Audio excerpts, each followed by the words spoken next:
According to the old story from the Great Crash of 1929, when shoeshine boys started suggesting share tips to their customers, it was the final indication that a disaster was coming soon.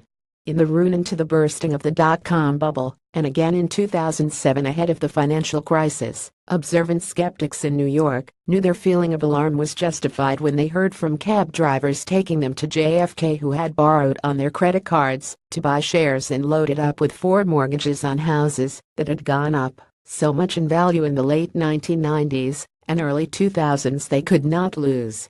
You know what happened next? They and a lot of other people did lose. By the time the mania has reached the mainstream, it is too late. When it's all too good to be true, it usually is too good to be true too. That I can add the bubble-deflating tale of the taxi driver who took me home the other evening from work in central London. He liked the area near where I live, and he used to live there himself.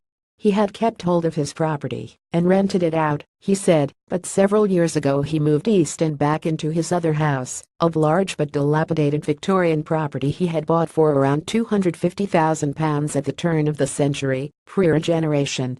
The area has changed in a dramatic fashion since. There are, he said in wonder, lesbian neighbors and bankers and basements being dug out in the street now. His house there is worth, for now, around £1.5 million, he claimed. Good on him, and all who have done well in the explosion of property prices in London, the South East and beyond.